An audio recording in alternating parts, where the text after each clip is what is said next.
আমাদের যারা ভালোবেসেছেন, ভোটাধিকার প্রয়োগ করেছেন, যারা বাংলাদেশে স্বচ্ছ নিরপেক্ষ নির্বাচন দেখতে চেয়েছেন এবং আমাদেরকে ভোট দিয়ে জয়যুক্ত করার জন্য নিজেদের ভোটাধিকার প্রয়োগ করেছেন, বিশেষ করে ঢাকা 13 আসনের সর্বস্তরের জনগণ, সর্বস্তরের মানুষকে আমার পক্ষ থেকে স্পষ্ট বার্তা দিতে চাই যে আমরা এই বিষয়টিকে কোনোভাবেই বিনা চ্যালেঞ্জে ছেড়ে দিতে পারি না।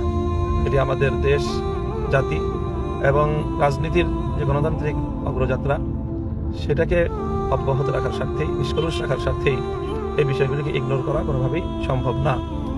কাজে আমরা সর্বোচ্চ পদক্ষেপটাই এক্ষেত্রে আমাদেরকে নিতে হবে। সেজন্য যদি নির্বাচন কমিশন ও সরকার সেই বিষয়ে যথাযথ পদক্ষেপ নিতে ব্যর্থ হয়, তাহলে উদ্ভূত পরিস্থিতির জন্য তারা দায়ী থাকবে। সেই জন্য আমি আমার সকল শুভানুধ্যায়ী কর্মী সমর্থক সকলের প্রতি আহ্বান জানাবো যে আপনারা নিজেদেরকে প্রস্তুত রাখুন।